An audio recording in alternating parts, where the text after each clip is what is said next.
Good evening, everybody.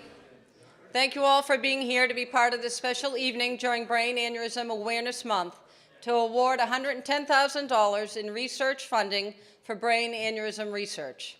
This makes a total of $315,000 of funding provided by the Brain Aneurysm Foundation in 4 years.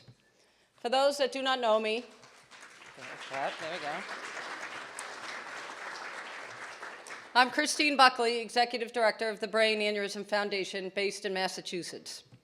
I'm very honored to be with all of you tonight. This room full of people has come here tonight from various paths and backgrounds, but we're all here because each of us has a connection to the disease of brain aneurysms.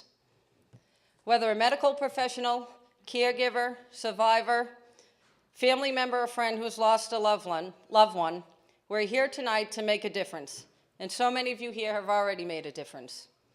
And we all share the common goals of the Brain Aneurysm Foundation: to provide critical awareness of brain aneurysms, to provide education about brain aneurysms, to provide support by those affected by brain aneurysms, and to provide research funding to reduce the incidence of brain aneurysm ruptures. It's through the support, dedication, and talents of everyone here tonight that the Foundation is able to continue and grow and be a part of the important research that is being done today to provide better outcomes and save lives in the future. And before we move on to our general program, I just want to point out a few things that the Foundation has been doing during this past year, and one of them had been redesigning and updating our website. So here it is, much more colorful, hopefully easier to use and to get around. And I want to thank a lot of people participated in this project: our medical advisory board, some nurses, some of our support groups. So thank you to everybody who was part of this project. And as part of the website, we also added a new online community. If I can use this computer here. And this online community has made it possible for people who can't necessarily get out to support groups in the area to be able to get online, to talk to people and share their experiences with one another.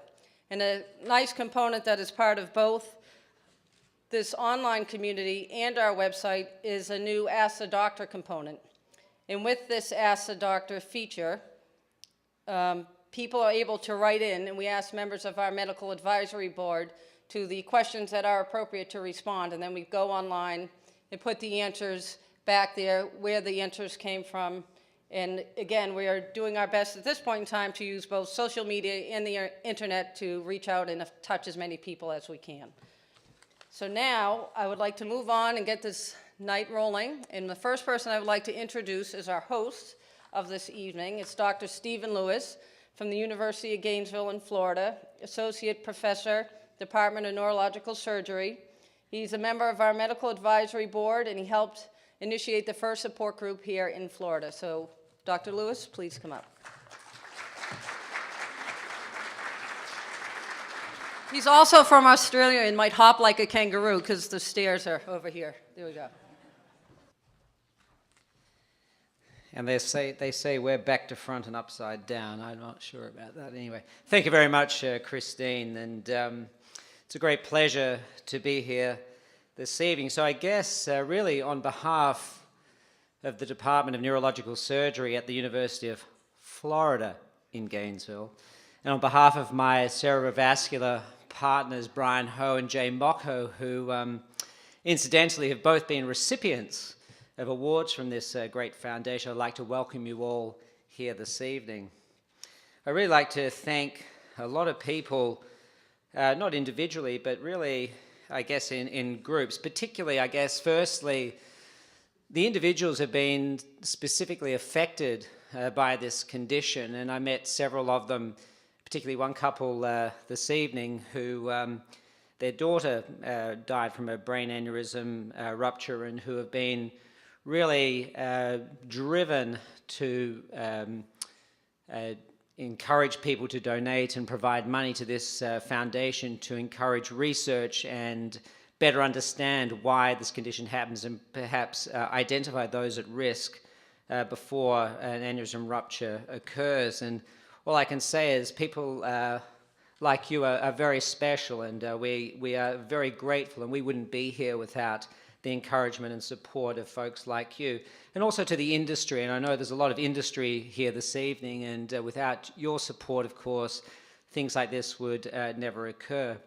I think I'd just like to finish before I have to make my specific CME remarks and say, hey, this disease not only affects those of you out in the community, but also us physicians. And I'm always sobered to remind myself that my father lost his first wife from a ruptured brain aneurysm. And I remember him vividly telling me the story of calling her for some obscure reason one day while he was at work and talking to her on the telephone. And he said to me he was talking to her, and all of a sudden there was no one there. And people went round, and she was dead from a brain aneurysm. And unfortunately for him, he never lived long enough to see me become a vascular neurosurgeon, which was kind of an odd thing to end up doing. So it's just a message to say it can happen to anybody, even us. So it's a sobering thing. So I encourage all of you, and I applaud particularly the recipients of the awards for the fantastic research they're doing in this very devastating at times condition, and just encourage you all to continue what you're doing, and say thank you once again to Christine and all the members of the Brain Aneurysm Foundation for the tremendous work they've done in promoting and trying to understand this condition and help ultimately patients and their outcome. Thank you once again for all attending, and I hope you have a great evening. Thank you very much.